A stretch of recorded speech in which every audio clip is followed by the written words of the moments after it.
Hi hello welcome to channel. எப்படி இருக்கீங்க? இன்னைக்கு என்ன வீடியோ பார்க்க போகிறோம் அப்படின்னா, ஒரு ஹேர் பேக் பற்றி தான் நான் ரீசெண்டாக இப்போ யூடியூப்ல பார்த்தேன். 30 அல்லது 40 வயசுலேருந்தே நிறைய முடி வந்துடுது. ஸோ இப்போ அந்த காலத்தில் பார்த்தோன்னா எங்கள் வீட்டில் ஒரு பாட்டி இருக்காங்க, 80 வயசு ஆகுது. முடி கூட நடக்கவே இல்லை. அதுக்கு என்ன காரணம்னா, நிறைய உணவு பழக்க வழக்கங்கள், நம்மளுடைய அந்த லைஃப் சேஞ்சிங் ஹேபிட்ஸ், ஸோ கூட நமக்கு நிறைய முடி வந்துடுது. ஸோ பார்த்தோன்னா இதுக்கு ஒரு சிம்பிளாக ஒரு ஹேர் பேக் ஒன்று யூடியூப்ல பார்த்தேன். ஸோ இப்போ அது என்ன அப்படின்னா, இப்போ ஒரு ஹேர் பேக் போடுறோம் அப்படின்னா முதல் நாள் மருதாணி பொடியை போட்டுட்டு அடுத்த நாள் அவரி பொடியை போடுறோம்னு சொல்லுவோம் இல்லைங்களா. அதனால் இதில் பேக்கில் ஒரே நாளில் ஒரே ஒரு ஸ்டெப் தான் பண்ணுறாங்க. ஆனால் அந்த கொஞ்சம் இருக்கிற நரைமுடியும் நல்லாவே கலர் சேஞ்ச் ஆகுது. ஸோ நம்ம அந்த பேக் ட்ரை பண்ணலான்னு சொல்லிட்டு இப்போ நான் நினச்சிட்ருக்கேன். வாங்க வீடியோக்குள்ளே போகலாம். இப்போ நம்ம ஹேர் பேக் ரெடி பண்ணுறது தேவையான பொருட்கள் பார்த்தீங்க அப்படின்னாக்கா, இது போல் ஒரு கொஞ்சம் மருதாணி எடுத்துக்கோங்க. இது போல் மிக்சியில் போட்டு நல்ல பொடியாக அரைச்சிக்கணும், நல்ல நைஸாக அரைச்சிக்கணும். இதெல்லாம் முக்கியமானது. அதுக்கப்புறமா நமக்கு இன்னொரு முக்கியமான இன்க்ரீடியன்ஸ் என்ன அப்படின்னாக்கா, இது போல் மிளகு, இது போல் கிராம்பு தான் எடுத்துக்கணும். அதை போட்டுட்டு நல்லா நைஸாக அரைச்சி எடுத்துகிட்டு வரணும். இப்போ இந்த கிராம்பு மிளகும் போடும்போது நமக்கு நல்ல ஒரு ஹேர் கலர் அப்படிங்கிறது கிடைக்கும். அதே போலவே மிளகு போடும்போது நமக்கு கொஞ்சம் சளி பிடிக்காம இருக்கும். அதுக்கு அடுத்தது நமக்கு தேவையான முக்கியமான இன்க்ரீடியன்ஸ் என்ன அப்படின்னா, இது போல் காஃபி பொடி. ஸோ இப்போ இந்த காஃபி பொடி பேக்கெட்டை எடுத்துட்டு ஒரு 3 பேக்கெட் எடுத்துக்கோங்க, இல்லை 2 பேக்கெட் எடுத்துக்கோங்க. உங்களுடைய அந்த ஹேருக்கு தகுந்தது போல் எடுத்துக்கணும். ஸோ இதோடவே இதை ஆட் பண்ணணும். ஏற்கனவே அரைச்சி வச்சிருக்கோம் இல்லைங்களா, அதோடவே இதை ஆட் பண்ணிட்டு நல்லா கலக்கணும். இது பாருங்க, இது போல் நல்லா கலர் சேர்க்கும் போது இது என்ன ஆகும் அப்படின்னா, கொஞ்சம் கலர் சேஞ்ச் ஆகும். அவ்வளோதான், ரொம்பலாம் கலர் சேஞ்ச் ஆகாது. இது இந்த பேக்கை ப்ரிப்பேர் பண்ணி வச்சுட்டு 15 மினிட்ஸ் மட்டும் வச்சுருங்க. இது கலந்து ஒன்று இதை அப்ளை பண்ணக்கூடாது, அதனால தான். ஸோ இப்போ அதை கலந்து வச்சுட்டு ஒரு 15 மினிட்ஸ் அப்படியே வச்சுட்டு, ஸோ இப்போ அதுக்கு அடுத்தது நம்ம அந்த பேக்கை நம்ம அப்ளை பண்ணலாம்.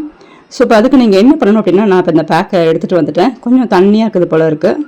ஸோ இப்போ அது ஒன்றும் பிரச்சனை இல்லை. இப்போ நமக்கு இந்த ஹேர் இதை அப்ளை பண்ணும்போது நீங்கள் முதல்ல ஹேர் வாஷ் பண்ணியிருக்கணும். அவ்வளோதான் இதில் முக்கியமானதே. நமக்கு இந்த ஹேர் வாஷ் பண்ணும்போது தான் நமக்கு அந்த தலையில் எண்ணெய் இருந்துச்சு அப்படின்னா, இந்த ஹேர் பேக் இதை அப்ளை பண்ணோம் அப்படின்னாக்கா எந்த ரிசல்ட்டும் நமக்கு கிடைக்காது. ஸோ அதனால் நம்ம என்ன பண்ணணும் அப்படின்னாக்கா, இந்த ஹேர் பேக் அப்ளை பண்ணுறதுக்கு முதல் நாள் நம்ம நல்லா ஹேர் வாஷ் பண்ணிக்கலாம், இல்லை அன்னைக்கு கூட வாஷ் பண்ணிக்கலாம். ஸோ இப்போ இதுக்கு நிறைய ஸ்டெப் இருக்குது. நான் அதை சிம்பிளாக தான் அப்ளை பண்ணுறேன். ஸ்கால்ஃப்லேயும் போடும்போது இந்த பேக் வந்து ஒரு நேச்சுரல் பேக் இல்லைங்களா. ஸோ அதனால் நமக்கு என்ன கிடைக்குன்னா, நமக்கு ஒரு ஸ்கால்ஃப் ஸ்ட்ராங் ஆச்சு அப்படின்னாக்கா நமக்கு அந்த ஹேர் ஃபால் அப்படிங்கிறது வராமல் இருக்கும். நான் பேக் போட்டு முடிச்சுட்டேன். ஸோ இப்போ இதை நம்ம போட்டு வச்சுட்டு ஒரு 10 மினிட்ஸ் கிடையாது, ஒரு 20 மினிட்ஸ் கிட்டத்தட்ட இருந்தால் போதும். சில பேருக்கு சைனஸ் ப்ராப்ளம் இருக்கும், அவங்களாம் வந்து ஒரு 20 மினிட்ஸ் மட்டும் வச்சுக்கோங்க. ஒரு ½ hour இல்லை ஒரு 1 hour அதிகபட்சம் கூட வைக்கலாம். ஸோ இப்போ அதிகபட்சம் நம்மளால் முடியும்னா 2 hours கூட வச்சுக்கலாம். ஸோ இப்போ இந்த பேக் நான் போட்டுட்டேன்.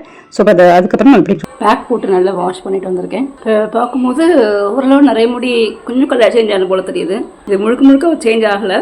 இதை தொடர்ந்து போடும்போது சேஞ்சஸ் இருக்குமோ என்னமோ தெரியல. ஆனால் இது ஒரு சிம்பிள் ஸ்டெப்பாக இருக்குது. அதே போல் இதில் போட்டிருக்கிற திங்ஸ் எல்லாமே ஹேருக்கு நல்ல ஒரு ஊட்டச்சத்தாக இருக்குன்னு நினைக்கிறேன். ஸோ இது போட்ட பிறகு கொஞ்சம் சாஃப்ட்னஸ் இருக்குது, அதனால் தெரியுது. ஸோ இப்போ இந்த பேக் போடும்போது நமக்கு அதை கண்டினியூவாக போடும்போது, இப்போ நம்ம 30 அல்லது 40 வயசில் இருக்கிறோம் அப்படின்னாக்கா, இப்போ எதாவது நிறைய முடி வரக்கூடிய டைம் இல்லைங்களா, இந்த டைமில் நம்ம இதை போட்டுகிட்டே இருந்தோம் அப்படின்னாக்கா நமக்கு இந்த நிறைய முடி வராமல் கூட ப்ரிவென்ட் பண்ணிக்கலாம். ஸோ இப்போ இதை நம்ம தொடர்ந்து போடணும். ஒரே ஒரு வாஷ்லேயே நமக்கு ஒரு 100% ரிசல்ட் கிடைக்கும்னு சொல்லிட்டு நம்ம எதிர்பார்க்க முடியாது. ஸோ அதனால் தொடர்ந்து போடும்போது நமக்கு நல்ல ஒரு மாற்றம் எப்படின்னு நினைக்கிறேன். ஸோ இந்த பேக் பிடிச்சிருக்குன்னு நினைக்கிறேன். ஸோ இந்த பேக் பிடிச்சிருந்துச்சு அப்படின்னா இதை ட்ரை பண்ணுங்கள். நம்மளோட சேனல் பிடிச்சிருந்துச்சு அப்படின்னாக்கா சப்ஸ்கிரைப் பண்ணுங்கள். தேங்க்யூ.